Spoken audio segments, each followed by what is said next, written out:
What's up guys, it's James from Deepcode AI. So today we're going to be taking a deep dive into what is server-side rendering.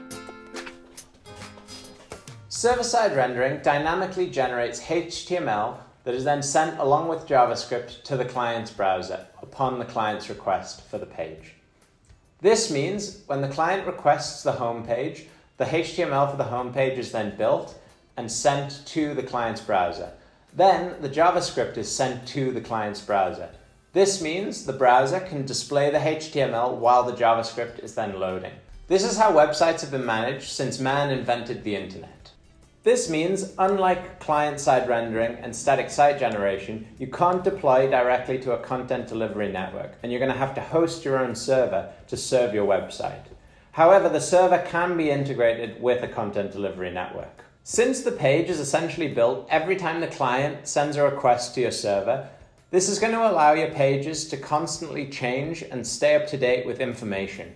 This also means for really large websites, there's no really long build time trying to statically generate 1 million pages for a huge e-commerce site like Amazon. And also it means the initial load time of the page is not going to be really long on a really big website waiting for a huge JavaScript bundle on the front end. A positive and negative of this is every single page request is an API call. To understand the best use case for server-side rendering, we have to understand the difference between a website and a web application. To understand the best use case for client-side rendering, we have to understand the difference between a website and a web application. A web application is something like accounting software or a taxi service app, where users can manipulate data and request different information. Whereas a website is more informational, something like Wikipedia or a news site. Generally in websites, users have less interaction with the website and more just getting data from it. So with this comparison in mind, generally server-side rendering is going to tend to be used towards larger size websites. Although user experience is going to suffer slightly, this is going to allow for a 1 million page website to stay constantly up to date on every single page. And also you're not going to have really long build times.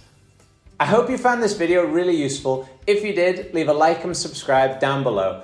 If server-side rendering isn't the rendering method for you, I'm going to leave links in the description to more details on other rendering methods. Thanks.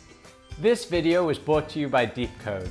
Deepcode is cutting-edge technology that's going to point out security flaws and find bugs in your code.